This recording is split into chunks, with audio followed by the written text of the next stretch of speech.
que sucede, que entre la fe y la felonía, la herencia y la herejía, la jaula y la jauría, entre morir o matar, prefiero amar, prefiero amar, prefiero amar, prefiero amar, prefiero amar, prefiero amar, prefiero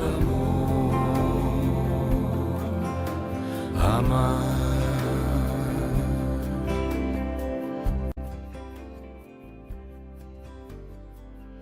Hola, ¿qué tal? ¿Cómo estáis? Bienvenidos una semana más al Centro Ultreya. Seguro que recordáis el vídeo que hice sobre la figura de la Virgen María en el Islam antes del verano y que dije que iba a hacer un vídeo sobre su hijo. Bueno, pues aquí está. Y lo primero que tenemos que saber es que Jesús es una figura enormemente respetada y venerada en el Islam, y se le considera profeta. No solo eso, sino que uno de los títulos que recibe es Kalimat Allah, exactamente igual que el Corán. Jesús y el Corán comparten el mismo nombre, ¿no? La misma expresión, ¿no? La de Kalimat Allah.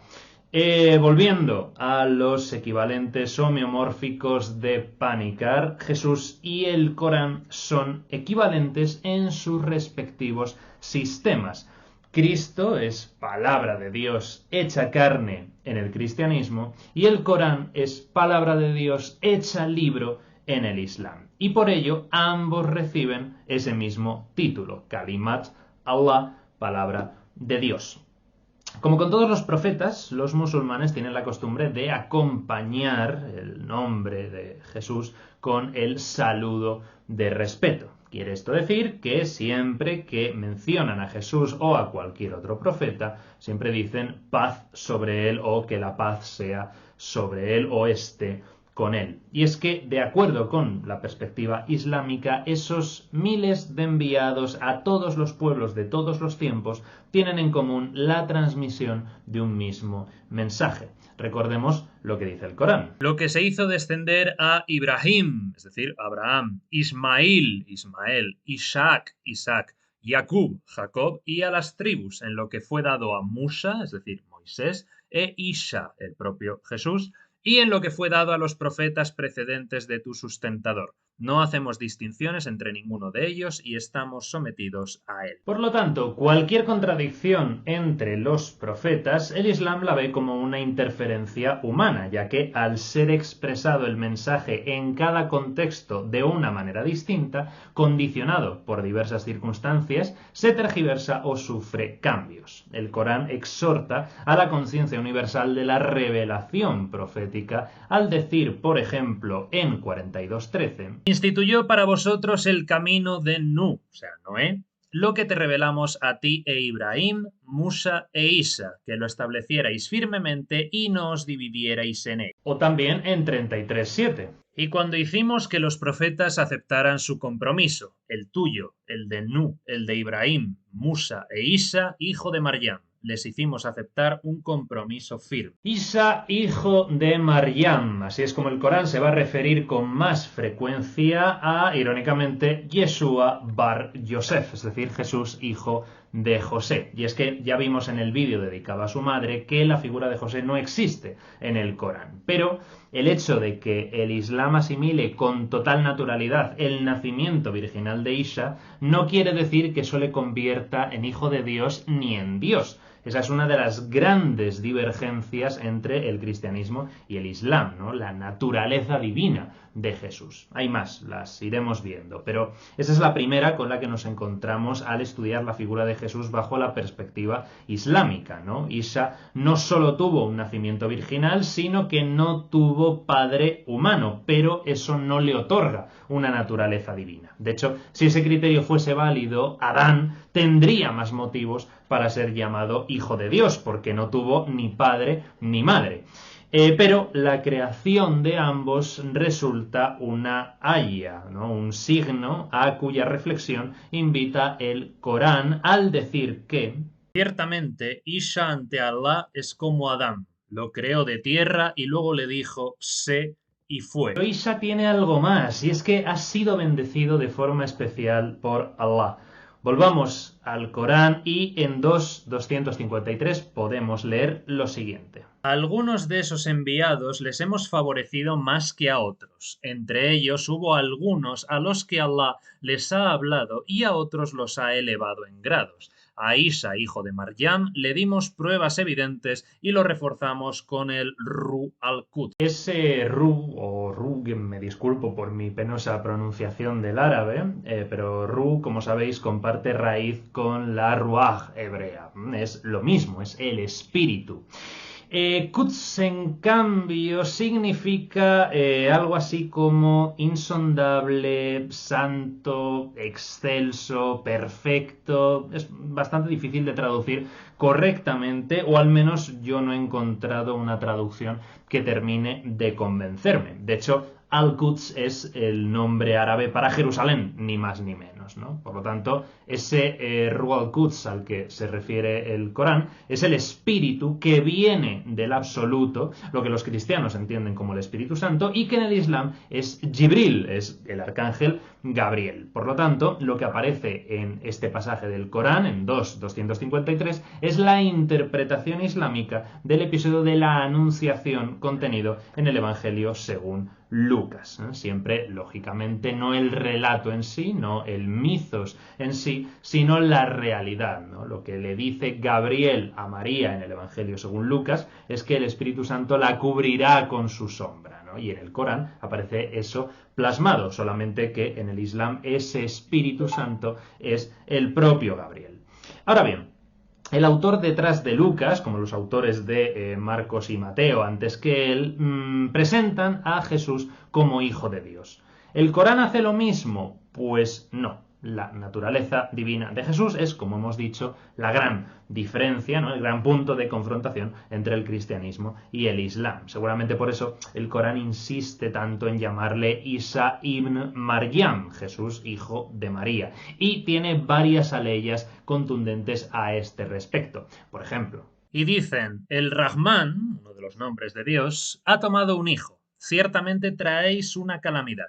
A punto están los cielos de rasgarse, la tierra de abrirse y las montañas de derrumbarse por su causa, porque atribuyen un hijo al Rahman. Y no es propio del Rahman tomar un hijo.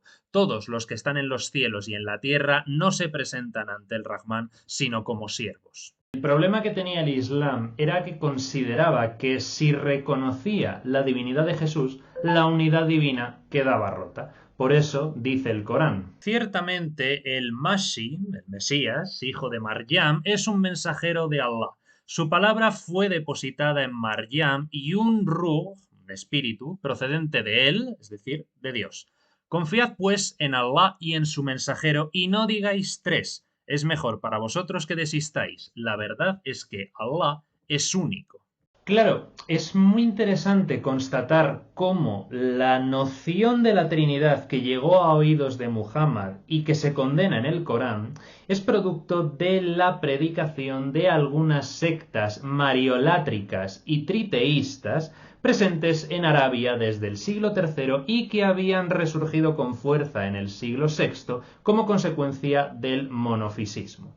Como es lógico, esas ideas sobre la Trinidad no tenían nada que ver con la Trinidad desarrollada por los padres capadocios en Oriente y por Agustín de Hipona en Occidente, que acabaría instituyéndose como dogma de fe de la Iglesia. Paradójicamente, tanto la Iglesia católica como los musulmanes condenan y condenaban el triteísmo. Y sabemos esto porque, según el Corán, los tres dioses en los que creen los cristianos son Dios, Jesús y María. Ahí tenemos el Corán que dice lo siguiente. Y cuando Allah dijo, Isa, hijo de Maryam, ¿has dicho tú a los hombres, tomadme a mí y a mi madre como dioses, además de Allah? La respuesta de Isa es contundente. Gloria a ti. No me pertenece decir aquello a lo que no tengo derecho. Si lo hubiera dicho, tú ya lo sabrías. Tú sabes lo que hay en mí, pero yo no sé lo que hay en ti. Es cierto que tú eres el conocedor de lo más recóndito. Solo les dije lo que me ordenaste. Adorad a Allah, mi Señor y el vuestro. Y he sido testigo de ellos mientras permanecí en su compañía, y cuando me llevaste a ti, tú eras quien los observaba. Tú eres testigo de todas las cosas. Sin embargo, como ya vimos en el vídeo dedicado a la Trinidad, tal doctrina no vulnera la unidad y unicidad de Dios, y los ataques a la noción trinitaria que presenta el Corán serían secundados por cualquier cristiano trinitario, entonces y hoy. Esto es una confusión bastante frecuente que he visto por en varios musulmanes que me han comentado en los vídeos de TikTok, que es que confunden, claro, el cristianismo trinitario con un cristianismo triteísta. Entonces, no, en la cuestión sobre la Trinidad, musulmanes y cristianos podrían estar de acuerdo hasta cierto punto, porque ambos defienden completamente la unidad y unicidad de Dios. Simplemente el Islam rechaza esa concepción trinitaria, ¿no?, que planteamos en ese vídeo, pero desde luego no es lo que está condenando el Corán. Entonces, cualquier cristiano trinitario condena también el triteísmo. Pero eso sí, el Islam le niega a Isa cualquier naturaleza divina, esto hay que tenerlo también perfectamente claro, y enseña que Dios le entregó el conocimiento profundo de la Torá y en él se inspiró el Injil, el Evangelio. Dice el Corán: E hicimos que tras ellos, siguiendo sus huellas, es decir, tras los profetas anteriores, viniera Isa, hijo de Maryam, confirmando aquello que ya estaba en la Torá. Es decir, el Corán coincide con el Jesús mateano, que expresa que no ha venido a abolir ni a cambiar ni una letra de la ley, sino a llevarla a su cumplimiento. Y coincide también con la creencia cristiana de que en Jesús se cumplieron las Escrituras. Ese es el sentido que le da al título de Mesías, ¿no? Ya vimos en el vídeo dedicado a Maryam que el primer milagro de Jesús fue haber librado a su madre de la lapidación por haber concebido sin que un marido hubiese tenido parte en ello, ¿no? Ese mitos ya lo vimos en el otro vídeo, así que no lo vamos a repetir aquí, pero sí queda muy claro desde el principio que el niño es especial. De hecho, en otro lugar del Corán se nos dice que a Isa, Allah, le enseñará el libro y la sabiduría, la Torá y el Injil. Es decir, que a Jesús le transmitió una nueva revelación, el Injil, lo que le convierte en un rasul, en un mensajero o en un enviado, y no solamente en un nabí, en un profeta. Y ese Injil, esa nueva revelación, no hacía más que confirmar las verdades de las revelaciones anteriores, el Taurat, es decir, la Torá, y el Zabur, los Salmos, que fueron revelados a Moisés y al rey David respectivamente. Esta ley ya, además, se puede entender también como que el libro es la Torá y el Injil es la sabiduría, ¿no? Le enseñará el libro y la sabiduría, la Torá y el Injil, y esta interpretación se complementa con otro pasaje en el que Allah dice que a Isa le dimos el Injil que contiene dirección y luz. El Injil, como todas las revelaciones anteriores, contiene dirección y luz para los creyentes. La pregunta es evidente: ¿a qué Injil se refiere el Corán? Porque en la Arabia del siglo VII había muchos evangelios, no solo los canónicos, también los apócrifos, y por supuesto hay múltiples diferencias entre ellos. Así que se afirma que el Injil no es ningún evangelio escrito, sino la forma de ser y actuar de Isa, de comportarse en el mundo, que fue lo que inspiró la escritura de los evangelios, ya que el Injil llena los corazones de sus seguidores de mansedumbre y piedad. Es brillante. La buena noticia que Isa recibe de Allah es la manera de vivir que resulta inspiradora para generaciones posteriores hasta hoy. Así que existe el Evangelio y los Evangelios. Es buenísimo. El Corán habla en estos términos del Injil en pasajes como el que sigue. Ha hecho que descienda sobre ti, sobre Muhammad, el libro con la verdad, es decir, el Corán, confirmando lo que ya había, al igual que hizo descender la Torá y el Injil. ¿Os dais cuenta? Muhammad no recibió un libro, sino una revelación, una palabra. Y con el Injil ocurre lo mismo. No tuvo una expresión escrita, sino que descendió a su corazón y se expresó en dichos y hechos que quedaron consignados más o menos acertadamente en los evangelios. Pero insisto, el Injil no se corresponde exactamente con los evangelios, sino con lo que éstos contienen en armonía de los dichos y hechos de Jesús. ¿Eso incluye los milagros? Pues por supuesto. Otra de las cosas que el Islam comparte con el cristianismo es la creencia en la capacidad de Jesús Isa para realizar milagros extraordinarios. Dice el Corán: y será un mensajero para los hijos de Israel y les dirá: he venido a vosotros con un signo de vuestro Señor. Voy a crear para vosotros a partir del barro algo con forma de pájaro. Soplaré en ello y será un pájaro con el permiso de Allah. Y sanaré a los ciegos de nacimiento y a los leprosos, y reviviré a los muertos con permiso de Allah. Y os diré, sin verlo, lo que coméis y lo que guardáis en vuestras casas. Ciertamente en esto hay una señal si sois creyentes, si sois fieles.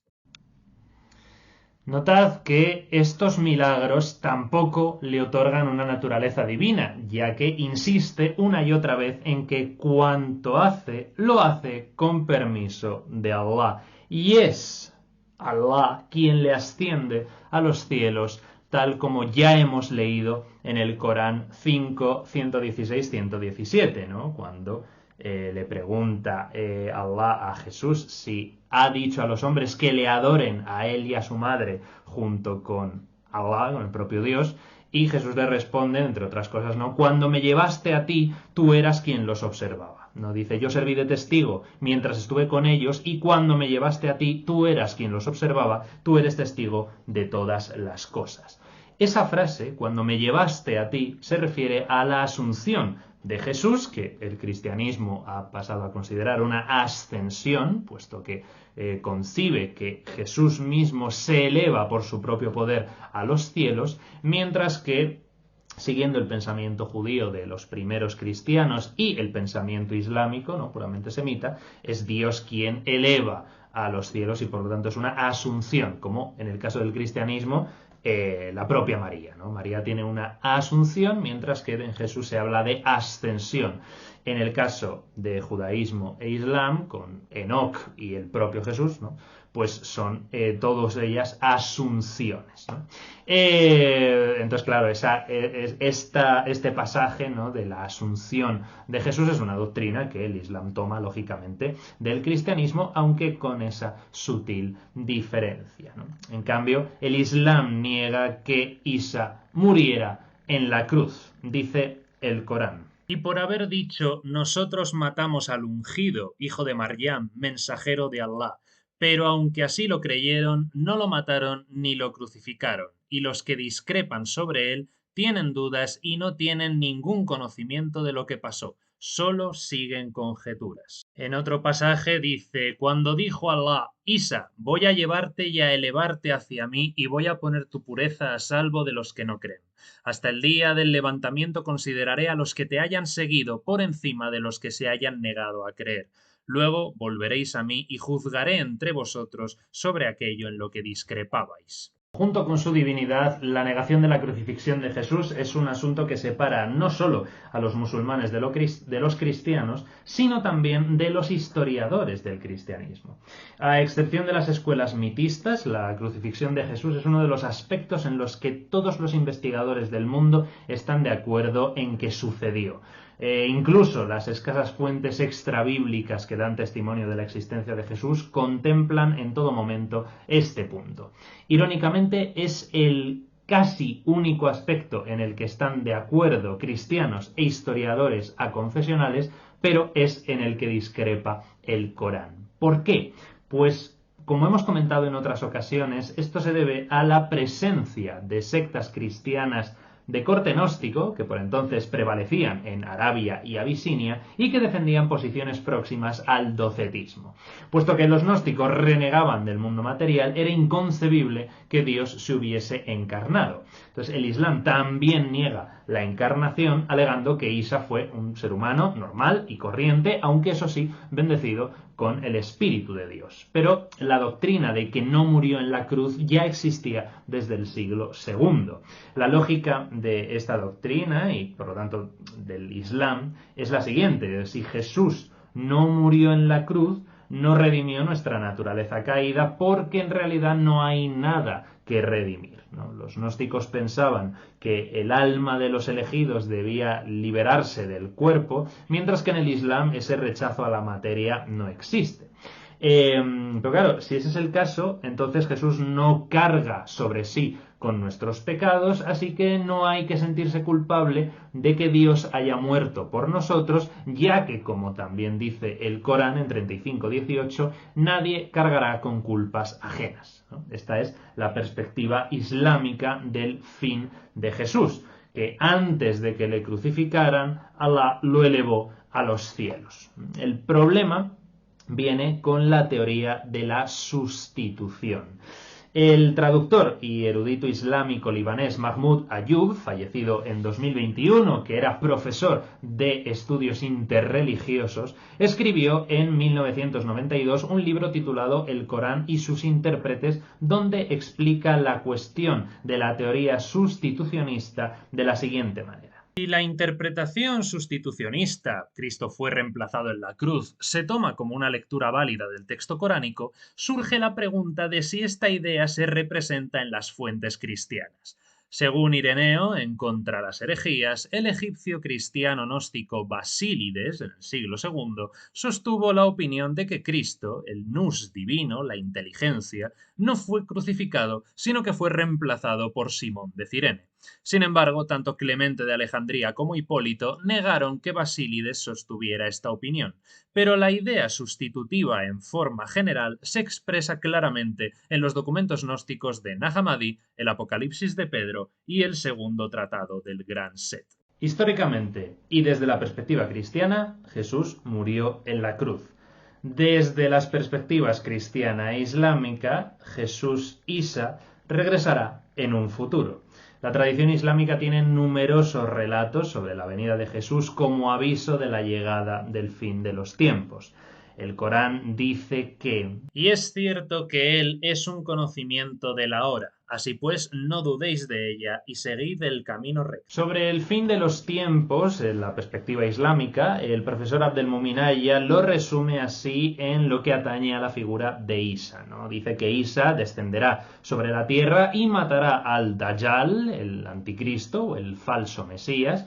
Todas las gentes del libro le seguirán y habrá una sola comunidad, e Isa juzgará a la humanidad. Existe un hadith recogido por Al-Bukhari que muestra a Muhammad dirigiéndose a los cristianos para advertirles: ¿cómo estaréis cuando el hijo de Maryam, Isa, descienda entre vosotros y juzgue a las gentes por la ley del Corán y no por la ley del Evangelio? Otro apunte del Corán: y entre la gente del libro no hay nadie que antes de su muerte no vaya a creer en él, y el día del levantamiento él dará testimonio de ellos. La expresión antes de su muerte se interpreta habitualmente como la muerte de Isa, por lo que el sentido de la leya sería que toda la gente del libro creerá en él antes de que muera, tras haber venido al mundo por segunda vez, puesto que recordemos que en su estancia en la tierra, ¿no?, como ser humano, Isa no murió en la cruz, sino que fue ascendido directamente a los cielos por Dios, ¿no? Entonces regresará y, según la tradición, efectivamente juzgará a la humanidad, y después del juicio la paz será completa y se extenderá a los animales y la relación del ser humano con ellos, y habrá justicia. Es decir, es el ideal de la era mesiánica anhelada por judíos, cristianos y también musulmanes. Después Isa permanecerá en el mundo durante 40 años y después morirá. Un hadith de Abu Dawud lo expresa de la siguiente manera: no hay profeta entre Isa y yo, y él descenderá. Recordad que habla Muhammad. Él permanecerá en el mundo por 40 años, luego morirá, y los musulmanes ofrecerán una oración fúnebre por él. Y así termina la historia de Isa, Jesús, desde la perspectiva islámica. Espero que el vídeo os haya resultado interesante. Si es así, por favor, dadle un like, porque de verdad YouTube, por algún motivo, eso lo premia muchísimo a la hora de posicionar el vídeo. Si no estáis suscritos al canal, os agradezco también mucho que lo hagáis, porque cada semana hay vídeo nuevo, aunque eso no se va a mantener mucho en el tiempo, como ya os comenté. Pero bueno, de todas maneras, muchísimas gracias por vuestra atención. Nos vemos, si Dios quiere, la semana que viene. Cuidaos mucho y, como siempre, Ultreya y Salam.